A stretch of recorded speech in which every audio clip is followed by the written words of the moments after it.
So the arts is a low priority.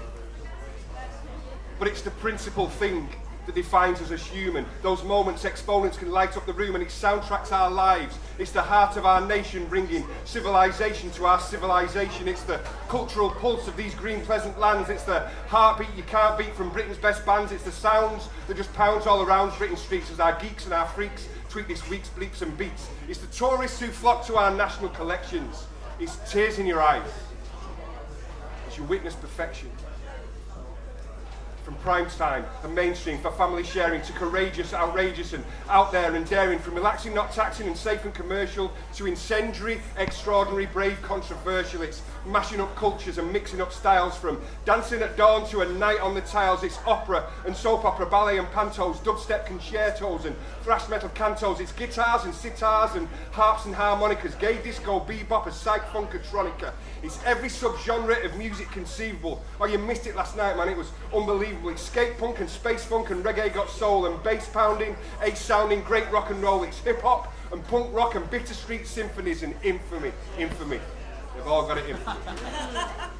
It's box office blockbusters, talk of the town. It's the smell of the popcorn, the lights going down. It's how movies can move us and never forget. How dance moves, enhanced moods, make souls pirouette. It's the special effects of those special effects. It's comedy, tragedy, drama and sex. It's bright lights and highlights. It's Saturday nights. It surrounds and confounds and astounds and delights. It's the miracle of magical musical spectaculars, hip operas written in modern vernacular. It's gazing amazing, not seen that before. It's gobsmacked and goosebumped and gazing in awe. It's PG, it's 12, it's 15, 18. It rolls from our consoles and screams from our screens. It blazes from pages and pulses palladiums, rages from stages and staggers our stadiums. It's the roar of the grease paint, the smell of the crowd. It's the deafening silence and the crying out loud. It's the anticipation, the exhilaration, the edge of your seat, then a standing ovation. It's the light that it shines on the human condition. It's the priceless delights for the price of admission. It's the genius between us in arenas and fields and prima ballerinas, and the way that it feels when the act of an actor on stage in a play charts that part of your heart that you never display.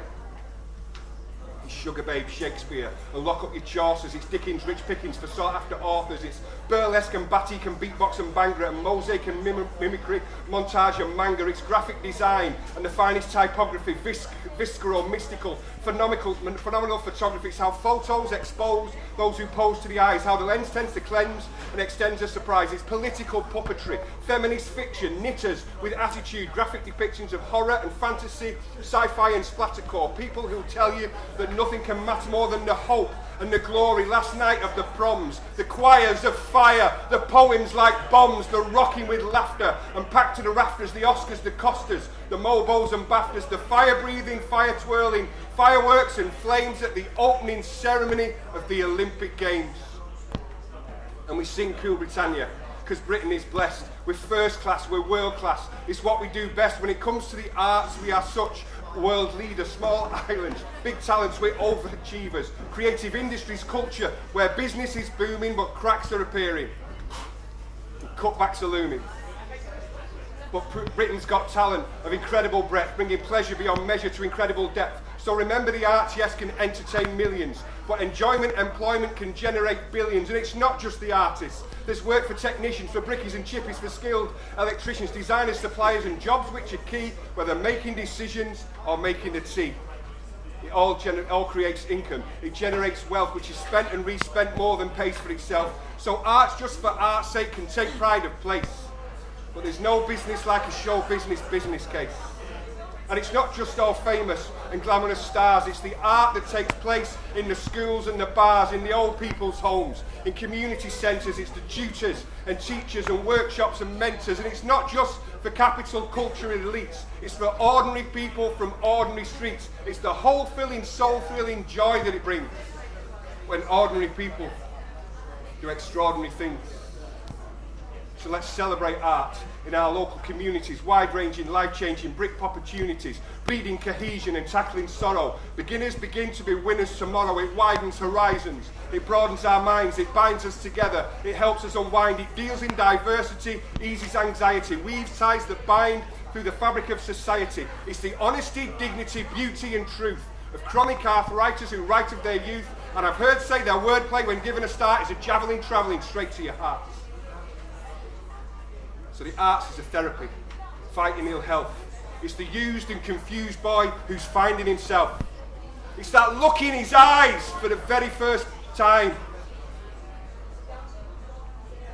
When a light switches on, back of his mind. And artists can spark this in kids of all ages, help the shyest fly highest to triumph on stages, tell the shy kids to fly kids and soar to new heights. You've exponential potential to reset your sight, start growing, start showing you the best you can be. No ceilings, those feelings when your soul is set free. It's ducklings to swans, it's wallflowers flowering. It's a voice for the voiceless, enabling, empowering. It's bewitching, enriching, it can change people's lives. Help the lonely not only to grow but to thrive. It's rough lads with tough dads who just want to dance.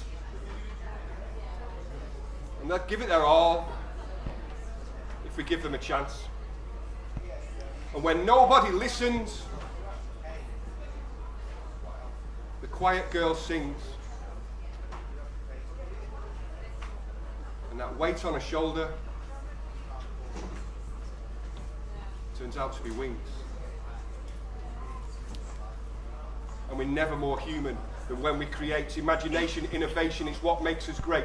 As Britons, as humans, it sets us apart. And so let's tell our heads what we know in our art. So let's fight for the arts and for what's being lost. And let's talk about value and not about cost. Because in every report, via every assessment, this isn't subsidy, this is investment. And it's time that the arts stood together to shout this. Witness the richness. We're poorer without this. The value is priceless. That's all that we're saying. And some things that cost come at prices worth paying.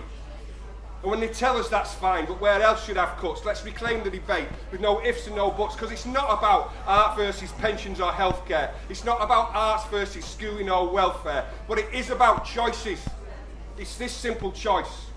It's silence and lies versus truth given voice. So the question is not how to slice up austerity. The question is who has denied us prosperity. So don't fright over crumbs because there's too much at stake.